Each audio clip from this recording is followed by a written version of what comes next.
Para saudara dan saudari yang Tuhan cintai, selamat pagi dan selamat bertemu lagi dalam renungan harian dari Paroki Santo Fransiskus Assisi Apio, edisi hari Sabtu, tanggal 22 November 2025.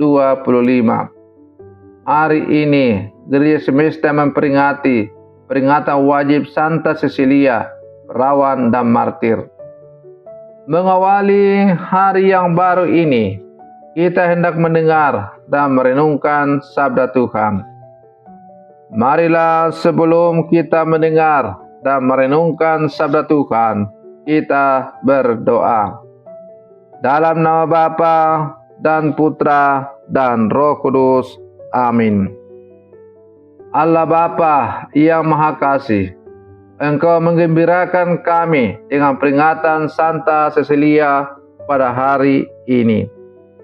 Semoga teladan hidupnya dapat kami ikuti, sehingga kami pun dapat menyatakan karya kasih Kristus, Putramu, dalam seluruh kehidupan kami, para hamba-Mu yang hidup di zaman sekarang. Bersabdalah ya Tuhan, kami siap mendengarkan. Terpujilah Engkau Bapa, Putra dan Roh Kudus, kini dan sepanjang segala masa. Amin. Para saudara dan saudari yang Tuhan cintai, sabda Tuhan yang hendak kita dengar dan kita renungkan untuk mengawali hari yang baru ini diambil dari Injil Lukas pasal 20 ayat 27 sampai 40. Tuhan bersamamu. Inilah Injil Tuhan menurut Lukas. Pada suatu ketika, datanglah kepada Yesus beberapa orang Saduki yang tidak mengakui adanya kebangkitan. Mereka bertanya kepada Yesus, "Guru, Musa menulis untuk kita perintah ini. Jika seorang yang mempunyai saudara laki-laki mati, meninggalkan istri, tetapi tidak meninggalkan anak, maka saudaranya harus kawin dengan wanita itu dan membangkitkan keturunan bagi saudaranya. Ada 7 orang bersaudara. Yang pertama kawin dengan seorang wanita, lalu mati tanpa meninggalkan anak. Lalu wanita itu dikawini oleh yang kedua dan oleh yang ketiga, dan demikian berturut-turut oleh ke-7 saudara itu. Mereka semuanya mati tanpa meninggalkan anak. Akhirnya wanita itu pun mati. Bagaimana sekarang dengan wanita itu? Siapakah di antara orang-orang itu akan menjadi suaminya pada hari kebangkitan? Sebab ke-7-nya telah beristrikan dia."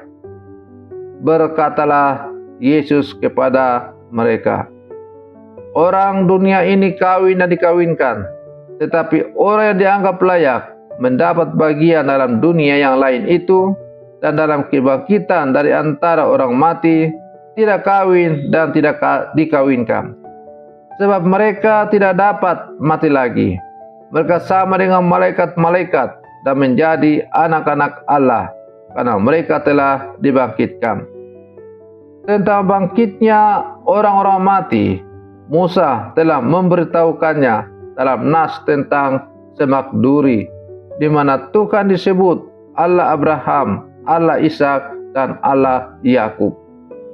Ia bukanlah Allah orang mati, melainkan Allah orang hidup, karena di hadapan Dia semua orang hidup. Mendengar itu, beberapa ahli Taurat berkata, "Guru, jawabmu itu tepat sekali."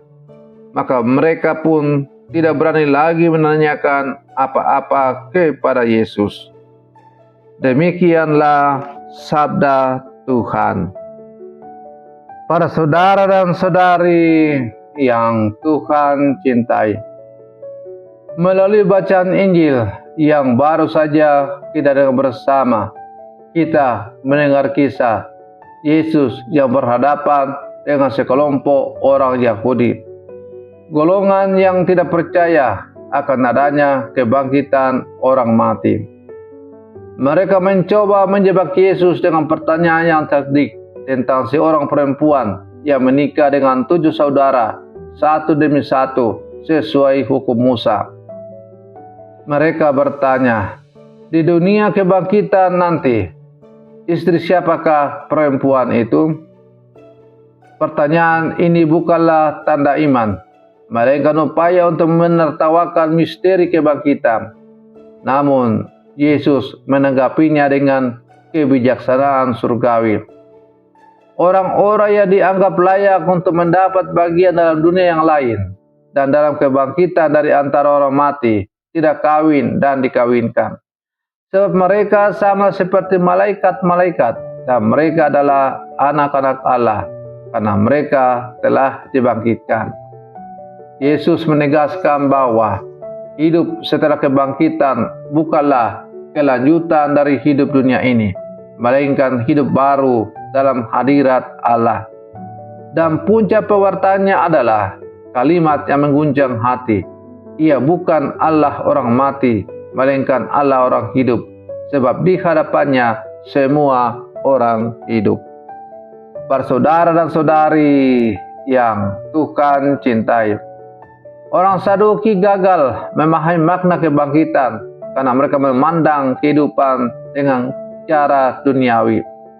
Mereka berpikir bahwa hidup kekal hanyalah perpanjangan dari hidup dunia ini dengan semua ikatan dan kepentingan manusiawi yang sama. Yesus menegur cara berpikir seperti itu.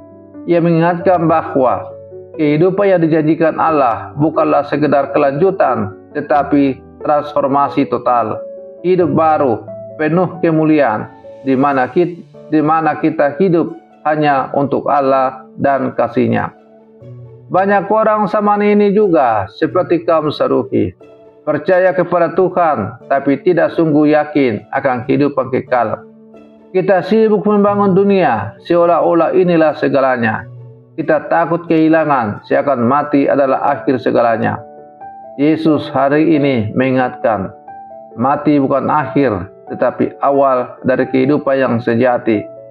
Kematian hanyalah pintu menuju pelukan Bapa, tempat kita akan melihat wajah-Nya dan kehidupan selanjutnya. Para saudara dan saudari yang Tuhan cintai, Yesus berkata, Allah yang kita imani bukanlah Allah orang mati, melainkan Allah orang hidup. Kalimat ini sangat sederhana, tapi sangat dalam. Artinya siapapun yang hidup dalam Allah tidak akan mati. Mungkin tubuh kita akan rapuh dan hancur, tetapi roh kita tetap hidup dalam hadirat kasih Allah. Mereka yang mencintai Tuhan, bahkan dalam penderitaan dan pengorbanan, telah memiliki benih kehidupan kekal di dalam dirinya. Inilah yang kita lihat dalam diri Santa Cecilia, perawan dan martir yang kita kenangkan hari ini. Santa Cecilia adalah teladan luar biasa dari seorang yang hidup dalam Allah, yang hidup. Ia seorang perempuan muda dari keluarga bangsawan Roma. Meski dipaksa menikah, ia tetap menjaga kemurniannya dan mempersembahkan hidupnya sepenuhnya kepada Kristus. Ketika dianiaya dan diancam mati, Cecilia tidak gentar. Ia justru bernyanyi memuji Tuhan, bahkan saat pedang algojo sudah di lehernya. Tradisi mengatakan, sesaat sebelum wafatnya, ia masih menyanyikan lagu pujian, Tuhan, aku bersyukur karena Engkau telah menjadikan aku milik-Mu. Cecilia mengajarkan kita bahwa orang yang hidup dalam Tuhan tidak akan pernah mati karena hatinya berakar pada Allah. Para saudara dan saudari yang Tuhan cintai, sebagai murid-murid Yesus yang hidup zaman sekarang, mari kita juga meniru contoh tentang hidup Santa Cecilia yang selalu hidup murni dalam seluruh kehidupannya. Semoga dengan selalu berjuang menghidupi apa yang diajarkan oleh Tuhan dalam kehidupan kita, maka kita semakin layak disebut sebagai murid-murid Yesus yang sejati. Selamat pagi, Tuhan Yesus memberkati kita semua.